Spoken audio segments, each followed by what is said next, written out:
உங்க மேல ஒரு சாதி ரீதியாக பிம்பம் இருக்குன்னு பெருசா சொல்லிட்டு இருக்காங்க சார். திமுகன்ற ஒரு சமூக நீதி பேசுற கட்சி. நீங்க இப்ப நிற்கும் பொழுது அந்த வாக்குகள் உங்களை விட்டு செதற வாய்ப்பு இருக்கா? இல்லைங்க, என்னுடைய அடையாளம் நான் ஆரம்பித்தது முக்குளம் புலிப்படை, முக்குளத்தூர் புலிப்படை. என்னுடைய தலைவர் இந்த தேசத்திற்காக வாழ்ந்து இன்றைக்கும் வாழ்ந்து கொண்டிருக்கக்கூடிய தெய்வ திருமகன் பசுமன் முத்துராமலிங்க தேவர். அவர்தான் என்னுடைய அரசியல் ஆசான், அவர்தான் என்னுடைய தலைவர், என்னுடைய கடவுள். இதில் மாற்று கருத்தே கிடையாது.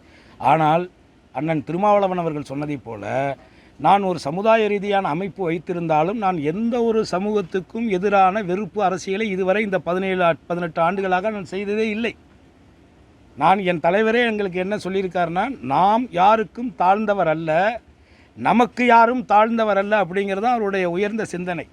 இந்த சமத்துவத்தை, இந்த சகோதரத்துவத்தை, இந்த சமூக நீதியை கிட்டத்தட்ட 80-90 ஆண்டுகளுக்கு முன்பாக இந்த மண்ணிலே விதைத்து அதை கடைசி வரை நிலைத்து வாழ்ந்து காட்டியவர்.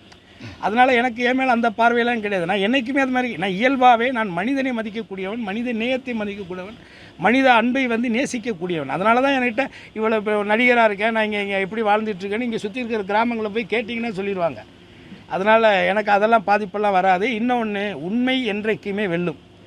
நான் அதை நம்புகிறேன். யதார்த்தமும் உண்மையும் என்னைக்குமே வெல்லும். போலிகள் கொஞ்ச நாள் இருக்கும், அப்புறம் காணாம போயிடும். சமீப காலமாக படப்பிடிப்பு துறையில் நீங்கள் திரைத்துறையிலேருந்து வந்திருக்கீங்க.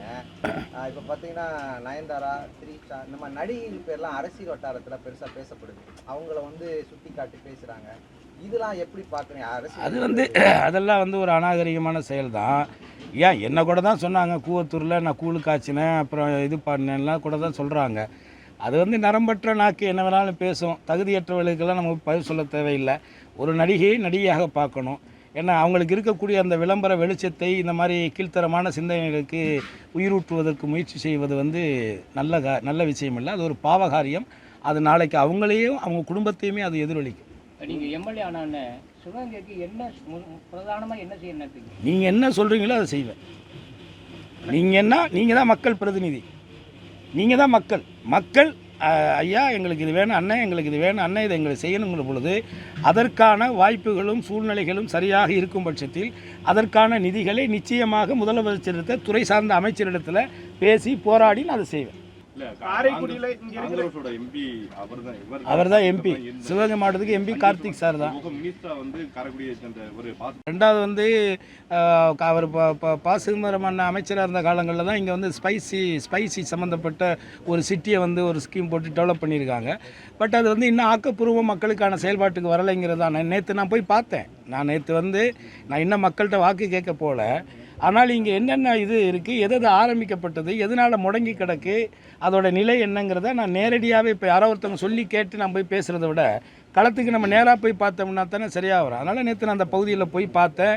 அங்கே இருக்கக்கூடிய மிஷினரிஸு அது இது எல்லாம் ஏன்னா உள்ளுக்குள்ளே போக முடியல. நான் ஏற்கனவே ஒரு முறை ஒரு 7-8 ஆண்டுகளுக்கு முன்னாடியே நான் அந்த ஸ்பைஸ் சிட்டிக்கு போயிருக்கேன்.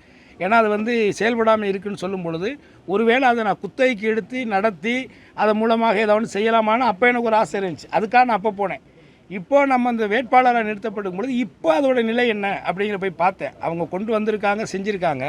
இப்போ நம்ம யாரையும் இதில் போய் குறை சொல்கிறது நமக்கு நோக்கமோ அதன் மூலமாக நமக்கான விளம்பர வெளிச்சமோ தேவையில்லைன்னு நினைக்கிறேன். என்னை பொறுத்தவரை அவர்கள் சொல்கிறது மாதிரி சொல்லுக்கு முன் செயல், நம்ம செயலில் செஞ்சு காட்டுவோங்கிறத நான் நினைக்கிறேன். சிவகங்கை சட்டமன்ற தொகுதியை பற்றி பிரச்சனைகள் என்னென்னு எதுவும் ஆராய்ஞ்சிருக்கீங்களா? எதுவும் தகவல் இல்லை, நிறையா மக்களும் சொல்கிறாங்க. உங்களை மாதிரி பத்திரிக்கையாளர்களும் நிறையா சுட்டி காட்டியிருக்காங்க. அது எல்லாத்தையுமே நான் ஒரு தொகுப்பாக ஒரு கிட்டத்தட்ட இது வரைக்குமே எனக்கு ஒரு 23-24 முக்கியமான வெரி வேல்யூபிள் பாயிண்ட்ஸ் எனக்கு நான் கிடத்து வச்சுருக்கேன். இதைத்தான் நான் மக்கள்கிட்ட பிரச்சாரத்துக்கு நான் எடுத்துகிட்டு போகிறேன். இதைத்தான் நான் மக்கள்கிட்ட பிரச்சாரமாக எடுத்துகிட்டு போய் இதைத்தான் நான் அடுத்து தேர்ந்தெடுக்கப்படக்கூடிய தளபதியான அந்த ஆட்சி உருவாகும் பொழுது அதை தளபதியினுடைய கவனத்தை எடுத்துகிட்டு போயிட்டு நான் நிச்சயமாக செயல்படுத்த முடியும். நீங்கள் ஒன்றை மட்டும் புரிஞ்சுக்கணும், மற்ற வேட்பாளருக்கு எனக்கு வித்தியாசம் இருக்குது. நான் ஒரு கூட்டணி கட்சியினுடைய தலைவராக இருக்கிறேன். ஒரு முதலமைச்சரை ஈஸியாக இலகுவாக அணுகக்கூடிய ஒரு வாய்ப்பு யதார்த்தமாகவே எனக்கு இருக்குது.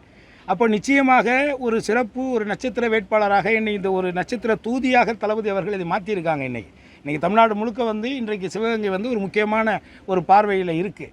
அப்படி இருக்கும் பொழுது நிச்சயமாக மக்களுடைய உணர்வுகளை, தேவைகளை, எதிர்கால சந்ததிகளுக்கான, மாணவ மாணவிகளுக்கான எதிர்கால திட்டங்களை நம்ம வந்து உடனடியாக நேரடியாக முதல்வர் பார்வையை கொண்டுட்டு போயிட்டு, அடுத்து இங்கே மாவட்ட செயலாளர் அண்ணன் அமைச்சர் வந்து பெரிய கருப்பனும் எனக்கு வந்து ரொம்ப நட்பாக இருக்காங்க, நேர்மையாக இருக்காங்க.